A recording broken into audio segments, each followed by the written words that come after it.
So every year you get a chance to change your car insurance provider. That chance ends on the same day of every year for everyone. Each year there is a deadline sometime in the end of November, beginning of December, and that is the deadline by which you are able to change your car insurance for the upcoming year. Whether you are planning to buy a car sometime in the future, or maybe you are thinking to learn more about the car insurance that you have, or you're thinking, hey, should I change car insurances? This video is for you.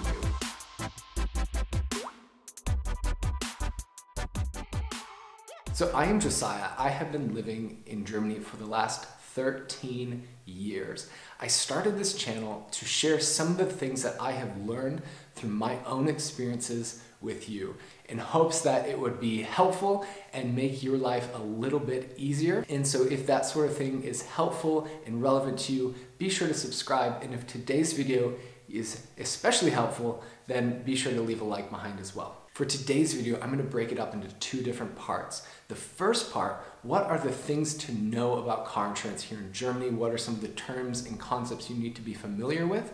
And the second part, how do you go about looking? What are some of the things you need to keep in mind as you begin your search? If at the end of today's video you still have questions, be sure to leave those questions in the comment section below and I'll do my best to answer them there for you. When it comes to car insurance, it's actually not too complicated, don't worry, but there are a few things that are very important to know. For starters, there are 3 basic types of car insurance that you have to choose from. The first type is a basic Haftpflicht, or it's a third-party liability insurance.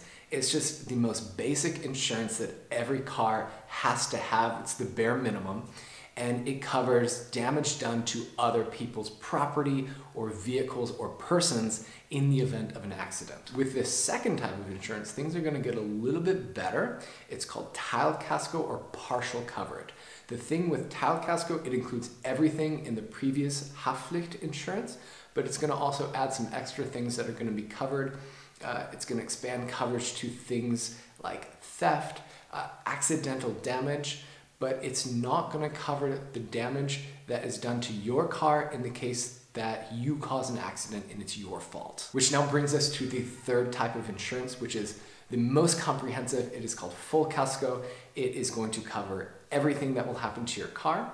It's going to naturally include Haftpflicht, that most basic insurance option, everything that was in Teilkasko, but it's going to even add some other things on there, including any damage that you might do to your car that's your fault, like you run into a pole or a post or something, and the insurance is going to cover that sort of damage. Between these different types of insurances, the coverage gets progressively better, but also it's going to get more expensive. I have a little bit of an overview to help visually to compare the 3 different insurances for you. And so if we looked, we have Haftpflicht, Teilkasko, and Vollkasko. And so what they're all going to have is repairs on third-party cars or third parties' property. It's going to cover medical costs in the case of an accident. And that's pretty much it for Haftpflicht.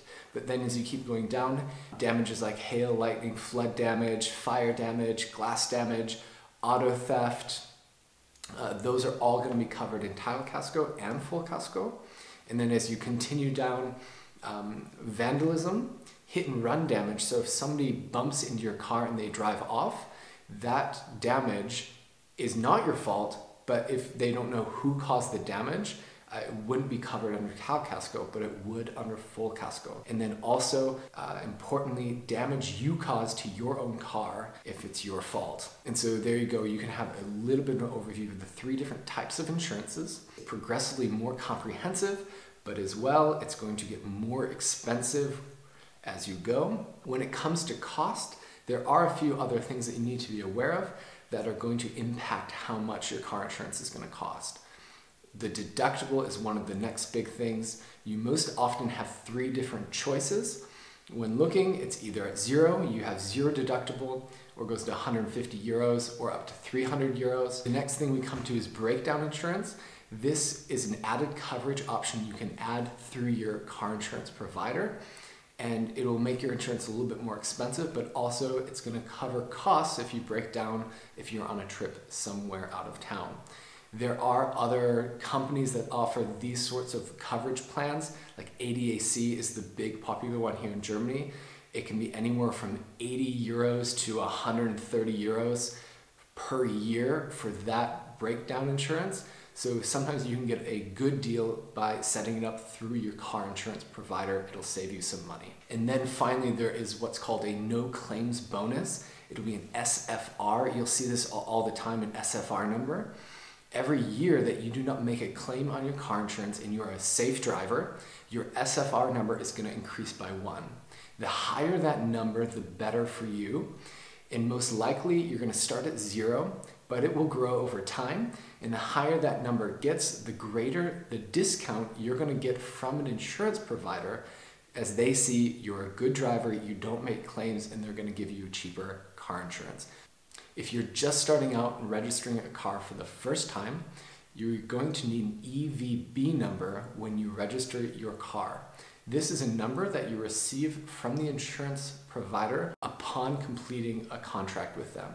And you need to take that number with you to the office when you register your car. So now that you know a few of the key terms and concepts associated with car insurance here in Germany, how do you go about getting one or maybe even changing a current plan that you have? There are sites that I use, Check24, Tariff Check. They make the process very easy. They can also help you save some money and give you a good overview of what options are available to you.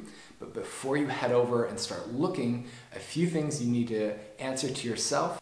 For starters, what kind of insurance you're looking for. Basic Haftpflicht, do you want partial insurance coverage? Do you want comprehensive full coverage? Secondly, what kind of deductible do you want to pay? 0, 150, 300. Next thing, what sorts of drivers will be driving your car? Just you, maybe your partner, maybe some friends, maybe you have kids. The more drivers, the more expensive it's going to be.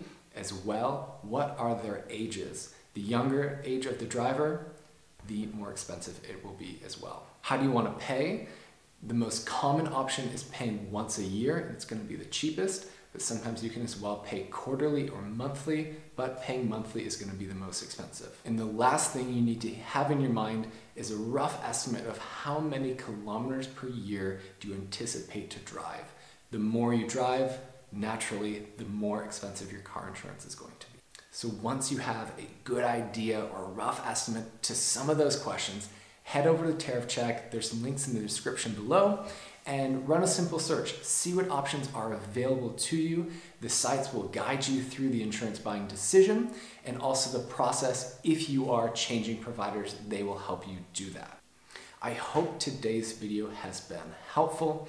Whether you are new to owning a car here, maybe you're thinking to buy one in the future, you're switching car insurance, I hope this makes your life, your day, your week a little bit easier, saves you a little bit money at the same time. Hey, if it's been helpful, hit the like button, and we will see you guys in the next video. Until next time.